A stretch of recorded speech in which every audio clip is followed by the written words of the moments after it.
রে তুই আবার ঠান্ডা জল খাচ্ছিস? বোন এগুলো ইউজ করিস না, চুল নষ্ট হয়ে যাবে। আমার ইচ্ছা আমি করছি, কর কি? Oh no! এগুলো তুই কি বানাচ্ছিস? আমি তো ফ্লেক্সিড জেল বানাচ্ছি। যখনই আমি ফ্লেক্সিড জেল বানাই তখনই এমন গাঢ় হয়ে যায়, ঠিকঠাক করে কিছু হয়ই না। Oh no! তুই ঠিকই বলেছিস, হেয়ার স্ট্রেটনিং করে করে আমার চুলের অবস্থা দেখ, পুরো ড্রাই হয়ে গেছে।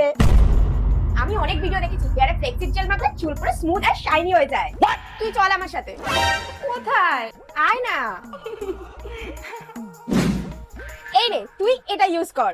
এটা হলো আলপস গুডনেসের ফ্লেক্সিড জেল। ঘরে বানানো ফ্লেক্সিড জেল আর আলপস গুডনেসের ফ্লেক্সিড জেলের টেক্সচারটা তোমরা নিজেরাই দেখে নাও। এটা ইউজ করলে তোমাদের ড্যামেজ হেয়ার হয়ে যাবে একদম ঠিক। এটা হেয়ারের ফ্রিজিনেস এন্ড স্প্লিটেন্সকে ঠিক করে। আর এটা ইউজ করলে আমাদের হেয়ার হয়ে যাবে একদম সফট আর শাইনি। আর এটা ড্যামেজ হেয়ারকে নারিশ করে। আর এটা পুরো হেয়ারে মানে রুট থেকে একদম